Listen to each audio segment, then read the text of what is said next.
शाम तक सुबह की नजरों से उतर जाते हैं, इतने समझौतों पे जीते हैं कि जमीर भी मर जाते हैं। कि मैं समझता था वो कितने मासूम थे, क्या से क्या हो गए देखते देखते। जिनको पत्थर से हमने बनाया सनम, वो खुदा हो गए देखते देखते। न तुम्ही मिले न मयस्सर तुम्हारी दीद हुई, तुम्ही कहो ये मुहर्रम हुई कि ईद हुई। आम आदमी पार्टी और कांग्रेस एक साथ मिले, भारत की सबसे पुरानी पार्टी, पुरानी धुरानी पार्टी, नई पार्टी, नई नवेली पार्टी, अजब अलबेली पार्टी, सब मिलकर एक हो गए। मगर प्राप्त क्या किया? दोनों ने सिद्धांतों से समझौता किया और कांग्रेस ने भी इतना सयाना दांव चला कि इन्होंने अगर उनका हाथ पकड़ के दिल्ली अध्यादेश पर समर्थन लिया हो तो अविश्वास प्रस्ताव ले आए, लीड उनको मिल गई। तो इसलिए मैं कहना चाहता हूं अंत में कि इन लोगों को आखिर में क्या प्राप्त हुआ, ये पंक्ति कहकर समाप्त करता हूं कि इनको विधेयक भी नहीं मिला और सम्मान भी नहीं मिला, यानी इज्जत भी गई, बात भी नहीं मिली। फुल स्टेट नहीं है महोदय, मगर ये फुल स्टेट से भी संतुष्ट होने वाले नहीं है। इन्हें तो सुपर स्टेट चाहिए और फुल स्टेट से सुपर स्टेट की दौड़ में मुझे डर इस बात का है कि मेंटल स्टेट में भी ना पहुंच जाए कहीं, तो कोई आश्चर्य की बात नहीं हो सकती है। गुजरात में कांग्रेस का वोट हाफ कर दिया, पंजाब में इनका स्विच ऑफ कर दिया, दिल्ली में साफ कर दिया और आपने इनको माफ कर दिया।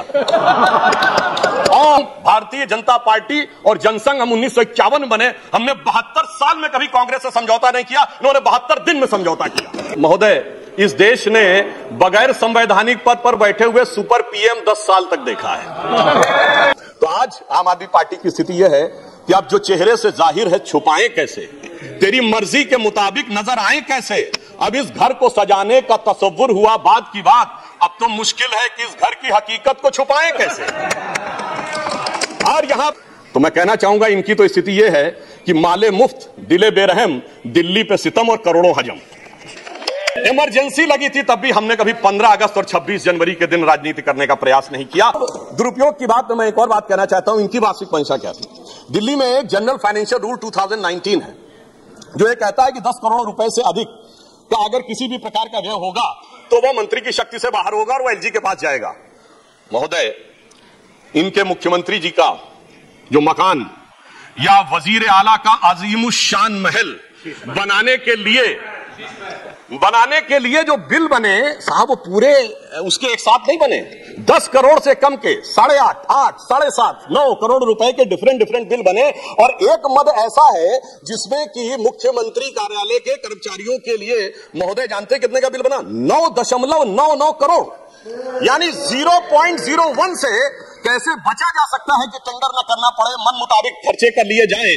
यह दर्शाता है कि नियमों के प्रति और ब्यूरोक्रेटिक नियमों के प्रति इनके मन में क्या आस्था है। और इतना ही नहीं, माननीय सभापति महोदय, आज जब इस राष्ट्रीय राजधानी क्षेत्र विधेयक के ऊपर मैं समर्थन करने के लिए खड़ा हुआ हूं तो पहले मैंने विपक्ष के विद्वान वक्ता महोदय का वक्तव्य सुना तो मुझे विचित्रता का अनुभव हुआ और संपूर्ण विपक्ष को देखकर विस्मय हो रहा है। विचित्रता इसलिए कि उन्होंने कहा कि I have not seen any parallel anywhere. तो मैं भी कहना चाहता हूं ये पहली बार ऐसा हो रहा है कि किसी देश की राष्ट्रीय राजधानी में उस देश की केंद्र सरकार की शक्तियां, उससे अधिक शक्तियां किसी और की होनी चाहिए।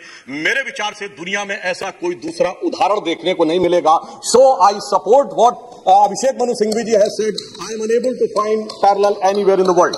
दूसरा विषय जो मैंने कहा कि विस्मय का अनुभव क्यों हो रहा है, अभी देखिए उन्होंने 2 बार सुपर सीएम प्रयोग कॉन्स्टिट्यूशनल पद पर बैठे हुए व्यक्ति के लिए, मगर महोदय इस देश ने बगैर संवैधानिक पद पर बैठे हुए सुपर पीएम 10 साल तक देखा है। और मैं ये कह रहा हूं कि अभी मैंने कितना सुंदर सामंजस्य देखा कि उन्होंने कहा कि समय कम हो रहा है तो आम आदमी पार्टी वालों ने कहा हम भी समय देने को तैयार हैं। सारे विपक्ष को देख के विस्मय होता है कि कांग्रेस पार्टी, जिसका कि 3 राज्यों में स्थिति यह रही कि गुजरात में वोट हाफ कर दिया, बिल्कुल बता रहे हैं, सुनिए तो, अरे सुनिए तो, बता रहे हैं, सॉरी, गुजरात मेंबर का vote 1 second. Dr. Abhishek Singhvi was heard in rapt attention. This is the decorum of the house. No. Yes, I am coming to that, sir. Do not get into deceptive mode. Doctor ये लोग किस तरीके से आए हैं साथ में। अरे साहब बहुत सारे शेर बोले थे, वो ऑर्डिनेंस के पार्ट नहीं थे, हम भी बता रहे हैं आपको। I will have to name you. देखिए इनकी क्या शिद्दत दिख रही है एक दूसरे को सपोर्ट करने में। देखिए इनकी स्थिति ये decorous debate here. Doctor said many things, may be digestible, may be indigestible. Doctor Sudhanshu Trivedi, मैं सिर्फ ये कहना चाहता हूं कि गुजरात में कांग्रेस का वोट हाफ कर दिया, पंजाब में इनका स्विच ऑफ कर दिया, दिल्ली में साफ कर दिया और आपने इनको माफ कर दिया। और उसके माफी के बाद भी मुझे लगता है अभिषेक मनु सिंघवी जी ने कहा था, तो मैं भी ये कहना चाहता हूं, आप साथ में आए हैं दिल्ली के इस बिल पे, दिल्ली की जनता के लिए आए हैं या किसी और कारण से आए हैं, ये दिल्ली की समझदार जनता समझती है। तो मैं भी एक पंक्ति कहना चाहूंगा कि शाम तक सुबह की नजरों से उतर जाते हैं, इतने समझौतों पे जीते हैं कि जमीर भी मर जाते हैं। अब यह एक संवैधानिक विषय है कि यह जिस प्रकार से संविधान में लागू होना चाहिए, परंतु उसके साथ राजनीतिक टीका टिप्पणी की जा रही है, तो एक सैद्धांतिक विषय भी आता है। तो मैं संवैधानिक और सैद्धांतिक दोनों विषयों का जवाब दूंगा। I will reply both the constitutional and conceptual aspect. देखिए माननीय गृह मंत्री जी ने लोकसभा में बहुत स्पष्ट किया था कि दिल्ली पूर्ण राज्य नहीं है, ये एक विशेष श्रेणी का यूनियन टेरिटरी है, यानी विशेष श्रेणी का संघ शासित राज्य है। वैसे मुझे लगता है संघ शब्द आते ही बेचैनी ज्यादा हो सकती है दूसरी तरफ, और संघ शासित से बेचैनी और हो सकती है, इसलिए मैं यूनियन टेरिटरी वर्ड प्रयोग करूंगा। It is a special category of union territory. और वैसे भी आजकल अंग्रेजी के प्रति मोह बहुत ज्यादा है, क्योंकि अपने गठबंधनों का भी नाम अंग्रेजी में ही ज्यादा रखा जा रहा है। संविधान में जो भाग 8 में उल्लिखित, वैसे तो जब मैंने टीवी चर्चा के दौरान कई बार विपक्ष के लोगों से INDIA का हिंदी फुल फॉर्म पूछा, तो पहले दिन तो लोग गूगल देख के भी नहीं बता पाए। खैर, अब मैं कहना चाहता हूं कि संविधान के भाग 8 में उल्लिखित प्रावधानों के अनुसार, अरे सुनिए बात, देखिए संविधान के भाग 8 में उल्लिखित प्रावधानों के अनुसार अनुच्छेद 239 से 242 तक संविधान में इस विषय का पूर्ण वर्णन है। अनुच्छेद 239 में इसका विशेष प्रावधान किया गया है। यदि उसके क्लॉज को 239 को देखें तो संसद को दिल्ली संघ राज्य यूनियन टेरिटरी से संबंधित किसी भी विषय पर कानून बनाने का पूरा अधिकार है, इसमें किसी भी प्रकार का कोई संशय नहीं है। सर्वोच्च न्यायालय के जिस निर्णय का बार बार उल्लेख किया जाता है और हमारे विरोधी उसको अपने हिसाब से प्रयोग करते हैं, उसमें भी बहुत साफ देख लें कि 105 पेज के उस निर्णय में कहीं पर भी सर्वोच्च न्यायालय ने संसद के द्वारा दिल्ली के बारे में कानून बनाए जाने के विषय के ऊपर किसी प्रकार की कोई टिप्पणी नहीं की। इसके बाद भी न्यायालय के आदेश में पैरा 161 और 162 को कई बार उल्लेख किया जाता है, परंतु यदि पूरे संदर्भ में देखें तो पैरा 86, 95 और पैरा 164F को पढ़ें तो वहां पर संसद के द्वारा दिल्ली के संदर्भ में किसी भी विषय के ऊपर कानून बनाने की शक्तियों का विधिवत अनुमोदन है, कहीं पर निगेशन नहीं है। और स्पष्टता के साथ इसकी आवश्यकता क्यों थी? ताकि शासकीय आदेश को एक विधायी शक्ति भी मिल सके, एग्जीक्यूटिव ऑर्डर को एक लेजिस्लेटिव पावर भी मिल सके। इसलिए उस अस्पष्टता को दूर करने के लिए to remove any an iota of suspicion ये आवश्यक था। इसलिए मैं इस बिल का समर्थन करता हूं। अब कई बार लोग कहते हैं साहब अध्यादेश की आवश्यकता क्यों थी? वैसे तो माननीय गृह मंत्री जी ने भी इस विषय को लोकसभा में बताया था। अभिषेक मनु सिंघवी जी ने कहा कि 19 तारीख को अध्यादेश क्यों आया। शायद उन्हें ध्यान हो कि दिल्ली सरकार में जैसे ही चंद दिनों में ताकत मिली तो सबसे पहले किन फाइलों के बारे में, सतर्कता के साथ सतर्कता विभाग की फाइलों के बारे में कार्रवाई की। मीडिया में प्राप्त समाचारों के अनुसार सतर्कता सचिव ने यह रिपोर्ट किया कि रात 9 बजे मंत्री के द्वारा उनको कॉल किया गया, सुबह 3 बजे तक वह कार्रवाई चलती रही, 76 से अधिक फाइलें मंगाई गई और उन्होंने उपराज्यपाल महोदय को यह आशंका भी व्यक्त की कि उसमें कई ऐसी फाइलें थीं जो कि गोपनीय थीं और उसके अनुसार उन फाइलों में किसी भी प्रकार की छेड़छाड़ भी संभव है। अब मुझे बहुत आश्चर्य होता है कि दिल्ली में बाढ़ आई तो दिल्ली फ्लड कंट्रोल अथॉरिटी की बैठक तो 2 साल से नहीं हुई, मगर विजिलेंस की फाइलें ओवरनाइट सर्च की गई। तो मेरे विचार से, और ये सर 16 और 17 मई की रात का था, तो मानी हुई बात है जब ऐसी परिस्थिति नजर आएगी तो उसके 1-2 दिन के अंदर अध्यादेश की आवश्यकता अब महसूस होगी। यहां मैं एक और बात भी कहना चाहता हूं कि ब्यूरोक्रेसी पे नियंत्रण की बात आम आदमी पार्टी की सरकार के द्वारा की जाती है, तो ये लोग तो अपनी एक पैरेलल ब्यूरोक्रेसी भी बना चुके हैं, क्योंकि अनेक प्रकार के समाचार पत्रों में आया है कि कई ऐसे लोग जो कि आम आदमी पार्टी के पदाधिकारी हैं, वो सरकारी पदों पर भी विद्यमान हैं और सरकारी पदों पर रहते हुए सरकारी शक्तियों का भी उपयोग कर रहे हैं। वैसे ये लोग बहुत दावा करते हैं, इन्होंने बहुत सारी चीजें फ्री दिया, कुछ 100 रुपए दिल्ली की जनता को कुछ मामलों में फ्री मिला और अपने लोगों को कई मौकों पे, कई जगहों पे दर्जनों से ऐसे लोग हैं जिनको लाख-लाख, 1.5 लाख की तनख्वाहें मिली। और यदि आरोपों को देखा जाए तो करोड़ों रुपए के घोटालों के आरोप। एक कहावत होती है, माले मुफ्त दिले बेरहम। तो मैं कहना चाहूंगा इनकी तो स्थिति यह है कि माले मुफ्त दिले बेरहम, दिल्ली पे सितम और करोड़ों हजम। अब एक और बात जो ब्यूरोक्रेसी के नियंत्रण की बात है, तो मैं ध्यान दिलाना चाहता हूं, इस दिल्ली प्रदेश में एकमात्र ऐसा प्रकरण हुआ जो पूरे देश के इतिहास में बहुत विचित्र था कि दिल्ली के मुख्य सचिव ने दिल्ली के मुख्यमंत्री आवास के अंदर अपने साथ मैन हैंडलिंग का आरोप लगाया। मेरे विचार से पूरे भारत के इतिहास में ऐसा कोई उदाहरण नहीं होगा कि इस प्रकार की बात, इस प्रकार का आरोप लगा हो और वह भी मुख्यमंत्री की उपस्थिति में लगा हो। यह दर्शाता है कि ब्यूरोक्रेसी को नियंत्रण करने की जो छटपटाहट है उसमें वास्तविकता में वो फितरत क्या है। और मैं एक टेक्निकल पॉइंट कहना चाहता हूं, दिल्ली का कोई स्टेट कैडर नहीं है, जैसे राज्यों का कैडर होता है तो राज्य का मुख्यमंत्री उस कैडर को नियंत्रित करता है। जो आईएएस और आईपीएस अधिकारी होते हैं वो यूनियन टेरिटरी कैडर में आते हैं। जब वो सारे राज्यों में, सारी केंद्र शासित राज्यों में उनका स्थानांतरण हो सकता है, तो मैं आपके माध्यम से विपक्ष से पूछना चाहता हूं, यदि दिल्ली के एक अधिकारी का ट्रांसफर गोवा होना है और दिल्ली के सीएम की उस पर एब्सोल्यूट अथॉरिटी होगी तो यह कैसे संभव हो सकता है? इसलिए यह आवश्यक है कि इस विषय के ऊपर केंद्र सरकार की शक्तियां परिभाषित हो।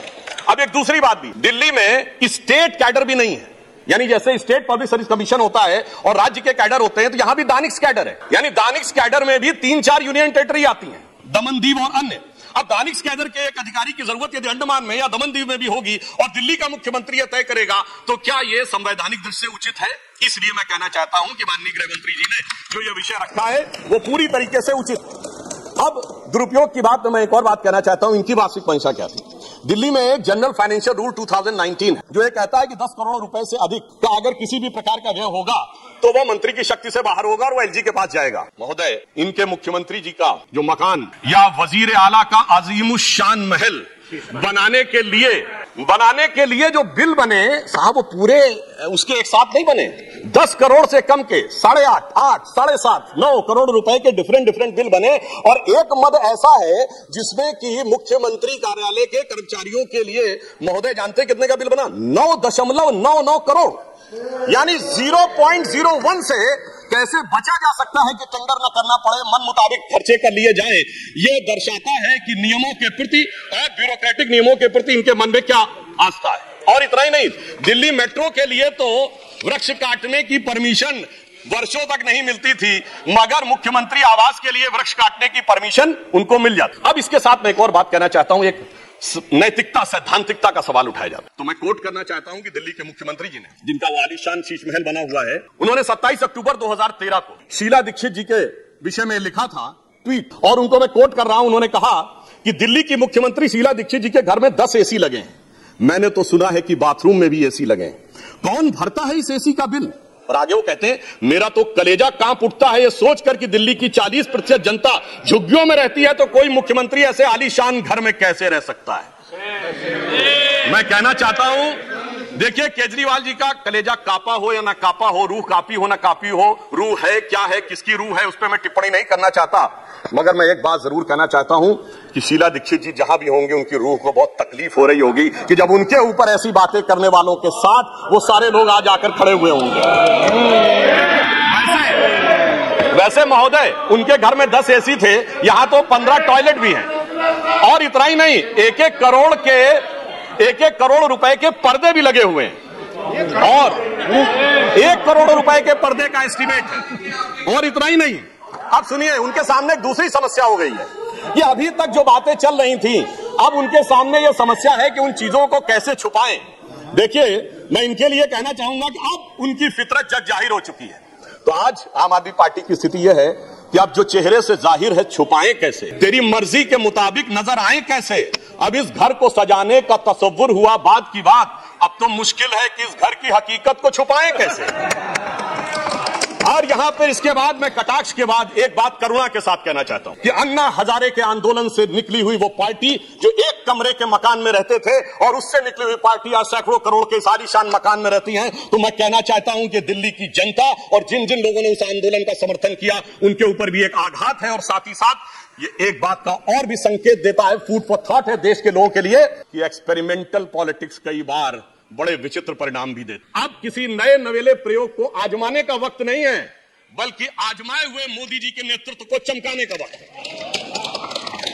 और बहुत से लोग ये कहते हैं, संवैधानिक नैतिकता का प्रश्न उठाते हैं कि अध्यादेश क्यों लाया गया। अध्यादेश के लाने का तात्कालिक कारण मैंने बता दिया, और वैसे मैं अपने विपक्ष के लोगों के सुलभ संज्ञान के लिए बता देना चाहता हूं कि इन लोगों ने कितनी बार अध्यादेश लाए हैं। नेहरू जी की सरकार में 70 बार, इंदिरा जी के जमाने में 77 बार, राजीव जी के समय में 35 बार, नरसिम्हा राव जी के समय में 77 बार, मनमोहन सिंह जी के समय में 61 बार, और जो यूनाइटेड फ्रंट गवर्नमेंट बनी थी भाजपा विरोध में, उसमें 1.5 साल में 77 बार।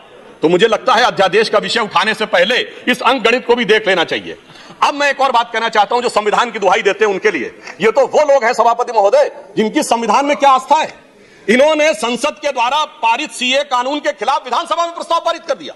यह संविधान का सम्मान है। और वो सिटीजनशिप अमेंडमेंट एक्ट था, नागरिकता का विषय तो पूर्ण राज्य का भी विषय नहीं हो सकता, और तो उसके बावजूद दिल्ली सरकार ने पारित कर दिया। तो इसका अर्थ हुआ कि ये जिस प्रकार के कार्य करते हैं उनका संविधान में कोई आस्था नहीं है। और अभिषेक मनु सिंघवी जी अभी कह रहे थे इलेक्टेड गवर्नमेंट, तो मैं याद दिलाना चाहता हूं, after the 72nd and 73rd constitutional amendment there are 3 tier of government, जिसमें एक म्युनिसिपल और जिला पंचायत, एक स्टेट और एक सेंटर। तो मान्यवर, ये तो राजीव गांधी जी लाए। तो आपके मन में ना ऊपर वाली इलेक्टेड गवर्नमेंट के लिए सम्मान है ना नीचे वाली, क्योंकि चंद महीने पहले तक तो ये एमसीडी से भी लड़ते थे और दिल्ली से भी लड़ते थे। तो जब आप कॉन्स्टिट्यूशनल वैलिडिटी की बात करें तो मेरे विचार से तीनों गवर्नमेंट की बात होनी चाहिए, और केंद्र सरकार के संबंध में केंद्र से अधिक संवैधानिक शक्ति इलेक्टेड गवर्नमेंट में इस विषय के ऊपर किसी और की नहीं हो। और मैं एक और बात वेदना के साथ कहना चाहूंगा, ये तो वो लोग हैं जिन्होंने गणतंत्र दिवस की परेड पर भी संवैधानिकता की बात करते हैं। जिस दिन संविधान लागू हुआ उसकी पूर्व संध्या पे प्रदर्शन किया था।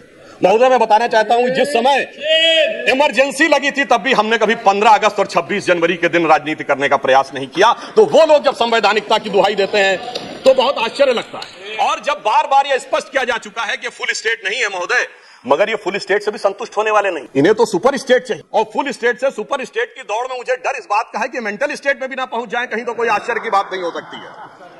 और यह बात इसलिए कह सकते हैं कि 49 दिनों की वो सरकार, जब कांग्रेस पार्टी ने इनकी पालकी ढोकर सत्ता की दहलीज पहली बार पार कराई थी, उसके द्वारा अगर आप पारित इनका लोकपाल विधेयक देख लें तो उसमें संसद और सुप्रीम कोर्ट और जाने क्या क्या सारी चीजों को एक में मिला लिया गया। और मैं एक बात और कहना चाहता हूं, ये तो वो पार्टी देश का संविधान छोड़िए, अपनी पार्टी का संविधान में आस्था नहीं रहा। जब आम आदमी पार्टी बनी थी तो उसके संविधान में व्यवस्था थी कि उनका अध्यक्ष या संयोजक 3 वर्ष के लिए होगा और अधिकतम 2 बार होगा। मगर जो मीडिया में प्राप्त समाचारों के अनुसार 3 साल पहले उन्होंने वो संविधान में चेंज कर दिया, यानी अब जीवन पर्यंत या अपनी इच्छा के प्रसाद पर्यंत केजरीवाल जी इस विषय के ऊपर रह सकते हैं। तो मैंने इसलिए कहा ना, अपने संविधान के बारे में बात करिए।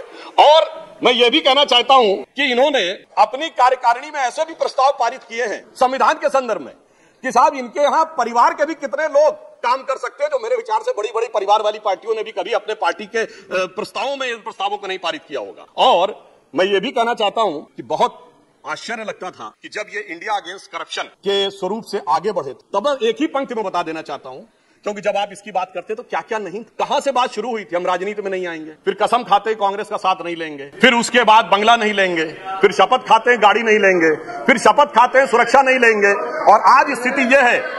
मैं सिर्फ यह कहना चाहता हूं कि जितनी बातें ये कहते थे वो सारी चीजें आवश्यक है, मगर ये दर्शाता है, क्योंकि मैं किसी की सुरक्षा के प्रति खिलवाड़ करने की बात नहीं करता, पंजाब जैसा राज्य संवेदनशील है, वहां के मुख्यमंत्री के पास सुरक्षा होनी चाहिए, परंतु मैं सिर्फ ये कहना चाहता हूं कि ये इस बात में जो कहना चाहते हैं कि इन्होंने कितना बदलाव किया है मान्यवर, इसलिए कभी कभी इनके 10 वर्ष के अंदर चरित्र में इतना बदलाव, ये कहते सबसे जल्दी सत्ता में आए। महोदय, मैं कहना चाहता हूं, भारतीय जनता पार्टी और जनसंघ, हम 1951 बने, हमने 72 साल में कभी कांग्रेस से समझौता नहीं किया, इन्होंने 72 दिन में समझौता किया, तब ये सत्ता में आए।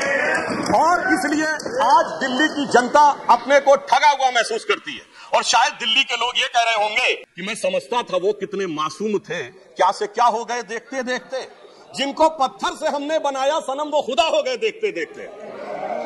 और मैं एक और बात भी कहना चाहता हूं संक्षेप में, मेरे विचार से इनको अध्यादेश पढ़ना चाहिए, संविधान पढ़ना चाहिए और दिल्ली का अधिनियम पढ़ना चाहिए, क्योंकि अपने वो कहते हैं सबसे पढ़े लिखे मुख्यमंत्री। तो मैं ये भी बताना चाहता हूं कि ये सबसे पढ़े लिखे मुख्यमंत्री जो अपने को सबसे हाई क्वालिफिकेशन का नाज रखते हैं, 2-3 उदाहरण उनके ही बता देना चाहता हूं। जिस समय कोविड की वेव चरम के ऊपर थी, तब इन्होंने क्या कहा, इन्होंने कहा कोविड वैक्सीन का फार्मूला सारी कंपनियों को क्यों नहीं दे दिया जाता।